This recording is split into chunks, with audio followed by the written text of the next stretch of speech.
यानी कि आप कोई परेशानी दो कश भी ना लावे। सर वो सवाल करना था वज़ीर कानून साहब से। उठते ही सारी बातें हुई। मतलब बाज़ दफ़ा ये होता है कि कुछ चीज़ें हम अपने लिए हमारे लिए हलाल होती हैं और वही काम दूसरा करे तो वो हराम होता है। तो जो सदर साहब ने जो लेटर लिखे हैं उसके लिए मैं भी बात कर रही हूँ कि हाँ वो उनके ज़ाहिर इख्तियार में नहीं है और आइन के साथ। लेकिन मुझे ये बताएं कि आइन में लिखा है, मैं तंज़ नहीं कर रही, मुझे सिर्फ पूछना है, क्योंकि पूछते हैं फिर ऐसे में खाम में कोई गलत जवाब दे दूँ और फिर पता चले उसके मीम्स बन जाएँ। तो ये जब असम्बलियाँ टूटने के बाद आइन में लिखा हुआ है कि 90 दिन के अंदर इलेक्शन ज़रूरी हैं, तो मतलब अगर उन्होंने गलत किया है सदर साहब ने, तो आप इसका सही कर दें। और वो इतने बोदे से बहाने हैं, वो ऐसे ही हैं कि अब्बू नहीं मान रहे, इस्तिखारे में ना आइए, तुम्हारी मेरी ज़ात नहीं मिलती।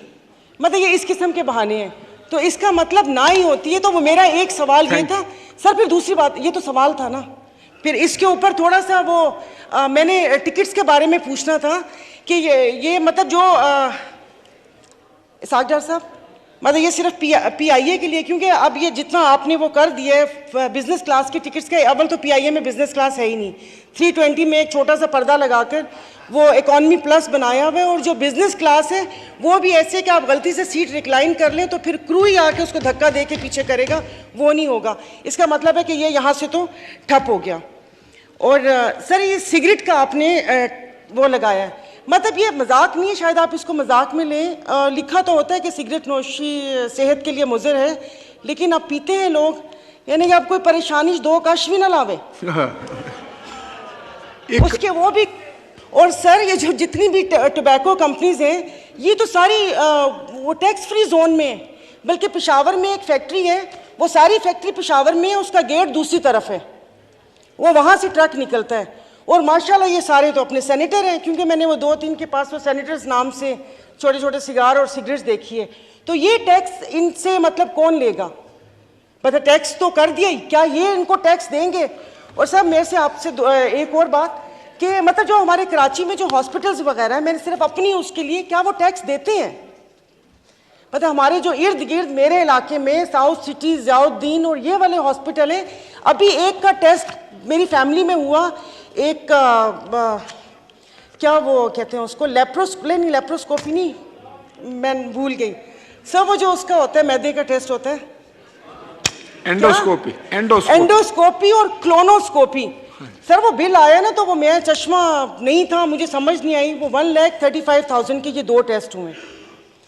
और अगर यहाँ PNS शिफा को देख लें तो ये इसकी ज़मीन तो चैरिटी वो थी ना, तो यहाँ पर कौन सा इलाज होता है? तो ये हॉस्पिटल्स में आपसे ये पूछना चाह रही हूँ कि ये जो कराची के जो कसाब बैठे हुए हैं, जो उल्टी छुरी से खाल उतारते हैं कि जहाँ पर आप जाएं तो मेरे ख्याल में आधी जायदाद उनको देकर ही वापस आएँ, तो क्या वो टैक्स के धारे में शामिल है?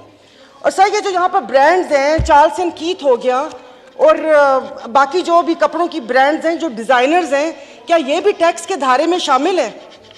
और तीसरी को नहीं ले जाइएगा कोई भी अपने ऊपर, ये जो कॉस्मेटिक ये जितनी भी डर्माटोलॉजिस्ट हैं, तो वहाँ पर तो बिल्कुल ही आजकल एक वो चला हुआ है ना कि मतलब थोड़ा सा। सर एक तो ये जो शादी ब्याह की तकरीबात के ऊपर जो और उसके ऊपर टैक्स लगा है, वो सिर्फ बताने में 10% है। 10% शादी हॉल का, 10% खाने का, और टोटल बिल के ऊपर जो GST होगा उसका।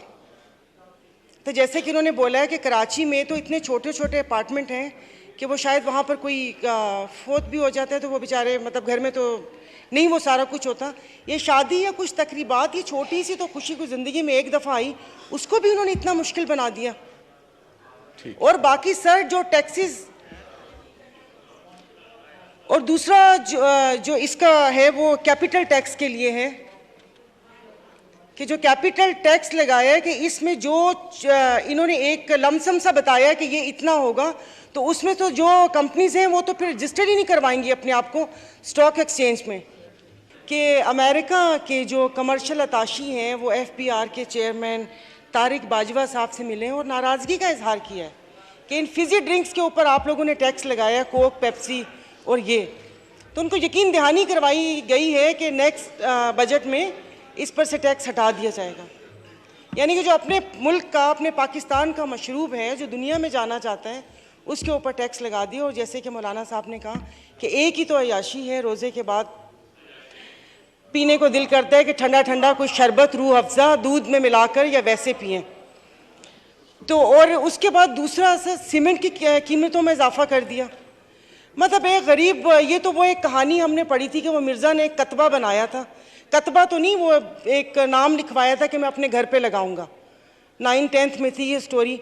और वो पैसे जमा करते करते करते एंड में उसमें थोड़ी सी तरमीम करके उसकी कब्र के ऊपर लग गया।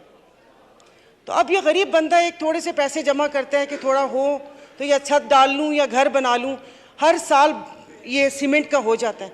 तो इसमें कुछ ऐसा होना चाहिए कि बिल्डर्स के लिए मैं नहीं बोल रही, क्योंकि बिल्डर्स तो जो जिस वक्त जो अभी प्राइसेस हैं अपार्टमेंट्स की 12 करोड़ 15 करोड़, वो तो आई डोंट नो कौन ले सकता है, गरीब बंदा नहीं ले सकता। तो थोड़ी इसके ऊपर गरीबों के लिए नज़रसानी कर लें, क्योंकि फिर वो नहीं रहेंगे तो फिर हम क्या करेंगे।